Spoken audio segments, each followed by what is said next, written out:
शुभ प्रभात। आज हम लोग यूरिक एसिड के बारे में चर्चा कर रहे हैं। यूरिक एसिड है क्या? हम जो चीज भी खाते हैं, कोई भी एक्टिविटीज करते हैं, तो शरीर के अंदर मेटाबॉलिज्म के कारण शरीर में बहुत से विषाक्त पदार्थ बनते हैं, और वही विषाक्त पदार्थ जब पर्याप्त मात्रा में बाहर नहीं निकलता है तो वह यूरिक एसिड बन जाता है। इसको बाहर निकालने का काम किडनी करता है। किडनी शरीर के विषाक्त पदार्थों को छानकर मल मूत्र के द्वारा वह बाहर निकालता है। लेकिन जब उसकी क्षमता कम हो जाती है, पर्याप्त मात्रा में विषाक्त पदार्थ मल मूत्र के द्वारा बाहर नहीं निकलता है, तो यूरिक एसिड बन जाता है। और यह यूरिक एसिड खासकर दो जगहों पे ज्यादा जम जाता है। एक तो किडनी में जमता ही है, जो किडनी में बाद में पत्थर का रूप ले लेता है। दूसरा, जितने हमारे जॉइंट्स हैं वहां पे जाकर यूरिक एसिड जम जाता है, जिसके कारण से गांठ यानी गठिया की बीमारी हो जाती है। जितने भी जॉइंट्स हैं उनको दर्द शुरू हो जाता है। आहिस्ता आहिस्ता फिर चलने फिरने उठने बैठने में बहुत ज्यादा पेन होती है और तकलीफ होती है। तो ये कारण होता है यूरिक एसिड। किडनी की क्षमता कम होना, जॉइंट्स की मोबिलिटी कम हो जाती है। तो ये होता क्यों? इसके बहुत सारे कारण हैं। आपका भोजन यदि ठीक नहीं है उससे यूरिक एसिड होता है।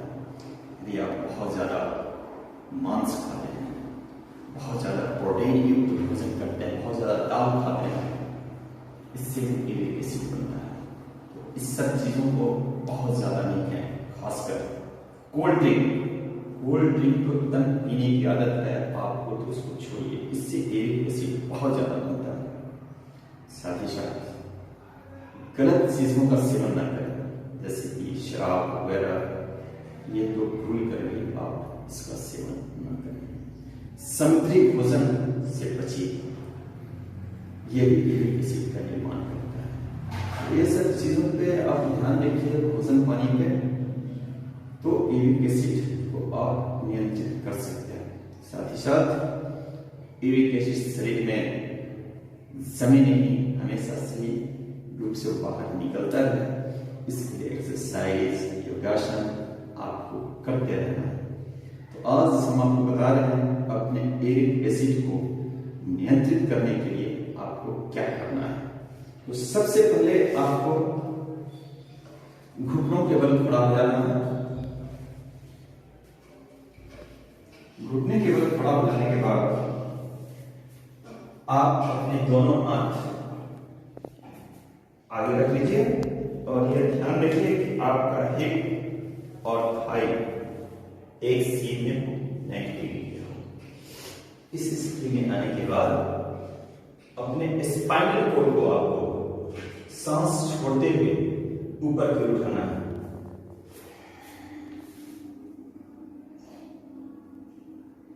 और फिर सांस छोड़ते हुए स्पाइनल कोड को नीचे ले जाना है और गर्दन को ऊपर की ओर ले जाना है, सांस खींचते हुए।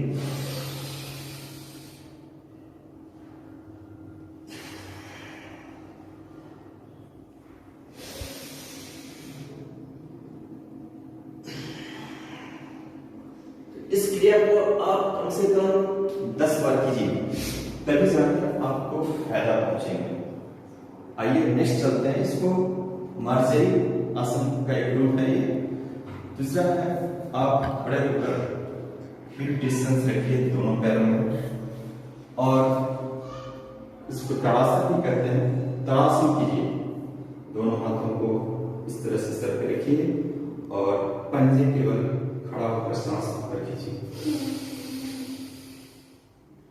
यहां जाने के बाद आपकी जितनी क्षमता है उतनी देर यहाँ पे होल्ड कीजिए, और जब भी होल्ड करें तो ब्रीदिंग आपका नॉर्मल तरीके से लेते रहना है और छोड़ते रहना है।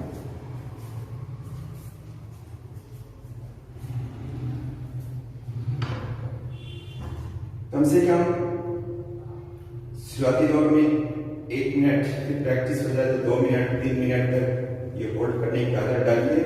इससे आपके जितने भी जॉइंट्स हैं वहाँ पे ऑक्सीजन पहुँच रहा है और ऑक्सीजन वहाँ पे जमे हुए यूरिक एसिड को तोड़कर पिघलाकर बाहर निकालने का काम करेगा।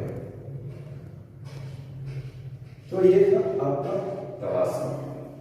इसी स्थिति में खड़े रहकर तीसरा आसन जो आपको करना है, हिप डिस्टेंस दोनों पैरों में रखिए, एक हाथ को पीछे ले जाइए इस तरह से, यहां रखिए और दूसरी तरफ की हाथ को उस कंधे पे रखिए और एक लंबी सांस लीजिए और कमर को ट्विस्ट कीजिए सांस छोड़ते हुए। ट्विस्ट करने के बाद आप यहां पर कुछ देर होल्ड कीजिए, ब्रीदिंग नॉर्मल लेते रहिए।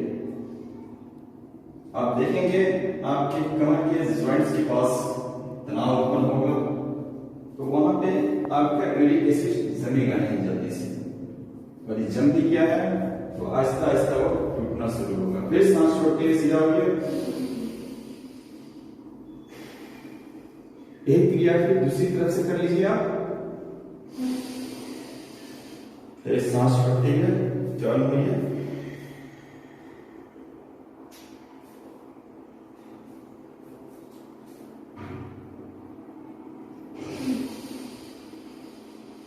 तो ये था कटी चक्रासन। और अब आइए इसके साथ साथ त्रियक आसन कर लेना। हिप डिस्टेंस वैसे ही रखिए,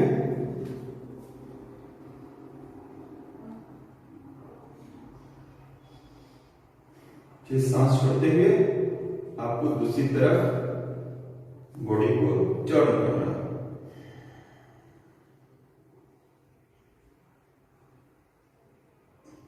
ध्यान रहे कमर से झुकना है, सर को नहीं झुकाना है।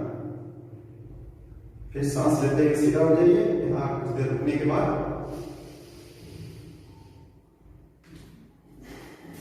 फिर यही क्रिया दूसरी तरफ।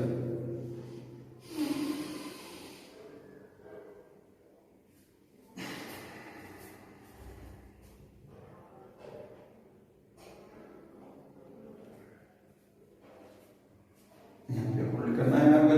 जब भी होल्ड करें तो नॉर्मल ब्रीदिंग अपना लेते रहिए और छोड़ते रहिए।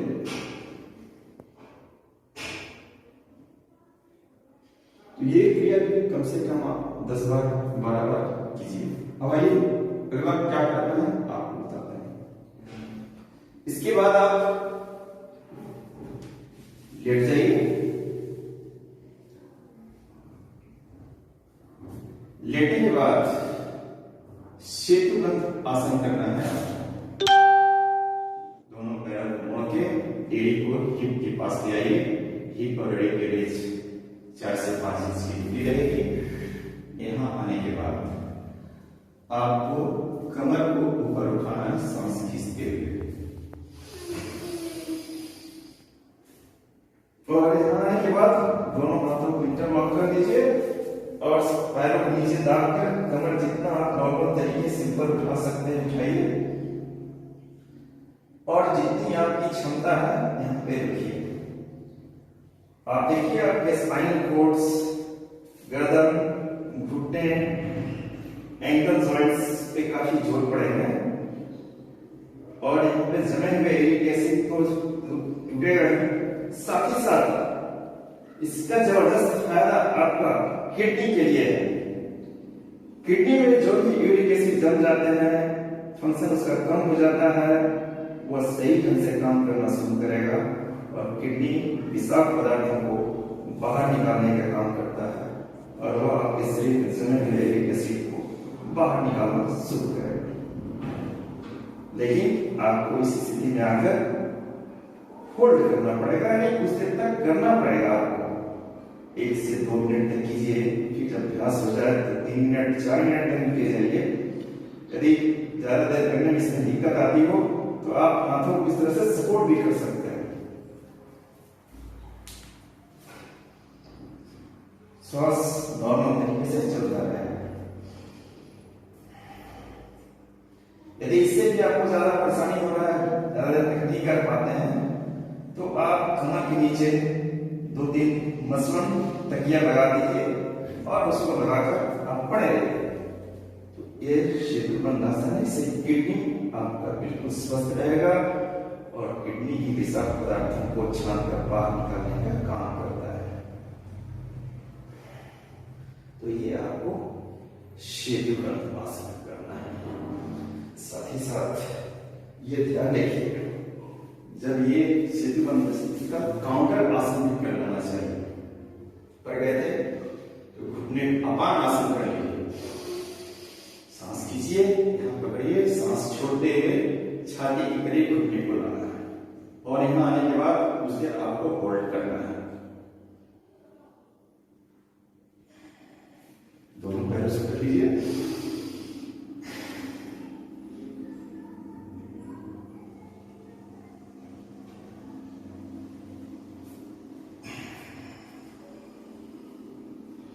दोनों पैर भी एक साथ ही कर सकते हैं। ध्यान रखिए यह आसन, यहाँ आने के बाद आपको होल्ड करने की आदत जरूर डालिएगा। सिर्फ तुरंत करके छोड़ देने से आसन का फायदा आपको नहीं मिलेगा। आसन में आने के बाद आप जितनी ज्यादा देर तक होल्ड करेंगे उतनी आपको फायदा पहुंचेगा। आने के बाद होल्ड में ब्रीदिंग आपका नॉर्मल तरीके से चलता रहेगा।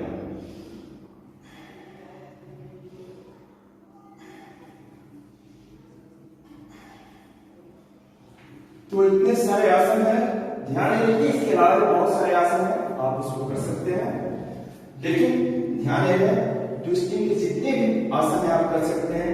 शरीर को इस तरह से बैठकर आप इस तरह से पकड़कर आगे पीछे भी शरीर को मूवमेंट कर सकते हैं इस तरह से।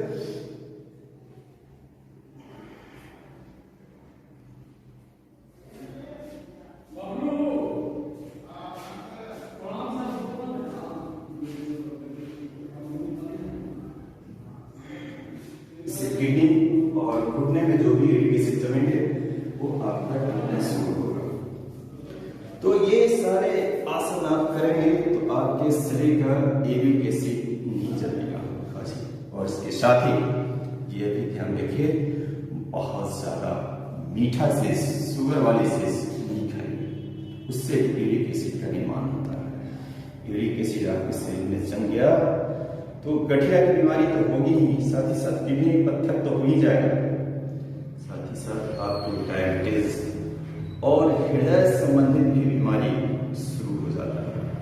तो इन सब चीजों से बचने के लिए खान पान पे ध्यान रखिए और आज आपको जितने आसन बताए हैं उसको पर्याप्त मात्रा में कीजिए, जितनी आपकी क्षमता है वो कीजिए। और एक चीज खास कर मैं आपको बता रहा हूँ, जो भी आसन कीजिए सरलता और सुगमता के साथ कीजिए।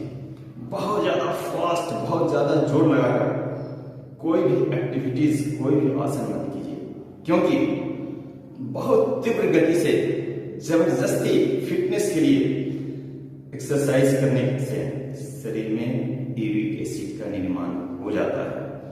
तो इस चीज से भी बचिएगा। फिटनेस पे पागलपन की तरफ बहुत तीव्र, बहुत जबरदस्ती वाले काम शरीर से नहीं करना है। अंत में एक चीज और बता दूं आपको कि कोई भी एक्टिविटीज करते हैं हम तो हमारा सूर्य नाड़ी जागृत रहता है, अर्थात दाएं क्षेत्र से सांस ज्यादा लेना चाहता है और बाएं से कम रहता है। लेकिन शरीर के बैलेंस के लिए आपका सूर्य नाड़ी और चंद्र नाड़ी में बैलेंस होना चाहिए। प्राणायाम आप लंबी सांस खींच के देखिएगा तो आपको महसूस होगा कि आपकी बाएं से सांस ज्यादा जा रही है कि दाएं से जा रही है। यदि बाएं से जा रही है तो उसको चंद्र नाड़ी कहते हैं, और यदि दाएं से जा रही है तो उसको सूर्य नाड़ी कहते हैं। तो जिसका जागृत रहे, दोनों में बैलेंस होना चाहिए था। चंद्र नाड़ी भी आपका होना चाहिए, सूर्य नाड़ी भी होना चाहिए। जब आप आराम करें, श्वसन करें, रात्रि में सोएं तो ये आपका चंद्र नाड़ी जागृत रहना चाहिए। एक्टिविटीज करें, एक्सरसाइज करें तो फिर सूर्य नाड़ी जागृत रहना चाहिए। यदि इसमें उल्टा चल रहा है तो इसको आप बैलेंस करने के लिए चेंज भी कर सकते हैं, ये आपके हाथ में है। यदि आपको चंद्र नाड़ी को जागृत करना है तो दाएं छींक को बंद कीजिए और बाएं से सांस लीजिए।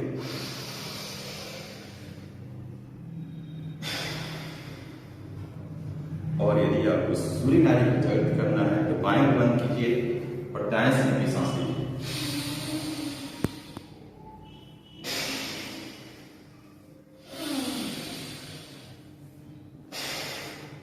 तो ये आपको अपना चेक कर लेना है। बहुत लंबे समय तक सूर्य नाड़ी भी नहीं चले, बहुत लंबे समय तक चंद्र नाड़ी नहीं चले, बस ये ध्यान रखिए कोई एक्टिविटीज करें, कोई मूवमेंट का काम करें तो सूर्य नाड़ी जागृत है, आराम करें, सोने जाएं तो चंद्र नाड़ी चले, और यदि नहीं चल रही तो उसको इस तरह से करके चेंज भी कर सकते हैं। इसके चेंज करने का और भी तरीका है। रात्रि जैसे आप सोते हैं, यदि आपका बाएं से चल रहा है, सोते समय चंद्र नाड़ी चलना चाहिए। यदि उसको आपको बाएं चलाना है तो दाएं करवट सो जाइए और इस स्थिति में सोने के बाद सांस लीजिए। उस देर 4 मिनट 5 मिनट तक रहिए। आप देखिएगा यदि दाएं छाती से आपकी सांस ज्यादा जा रही है तो वो बंद हो जाएगी और बाएं से फिर शुरू हो जाएगा। उसी तरह एक्टिविटीज करते समय यदि आपको सूर्य नाड़ी को जागृत करना है तो बाएं करवट सो जाइए 4 से 5 मिनट तक और लंबी सांस लीजिए तो सूर्य नाड़ी की आपकी आस्ते आस्ते जागृत हो जाएगी। इन सब चीजों का ध्यान रखते हुए अपने लाइफ स्टाइल में डेली इसको शामिल कीजिए और यूरिक एसिड से बचिए। गठिया की बीमारी खासकर से बहुत ज्यादा हो जाती है, यूरिक एसिड से किडनी में पत्थर हो जाता है, वो ठीक हो जाएगा। पानी पर्याप्त मात्रा में पीजिए, डेली 8 से 10 गिलास पानी पीजिए, जूस पीजिए, नारियल पानी पीजिए और अपने आप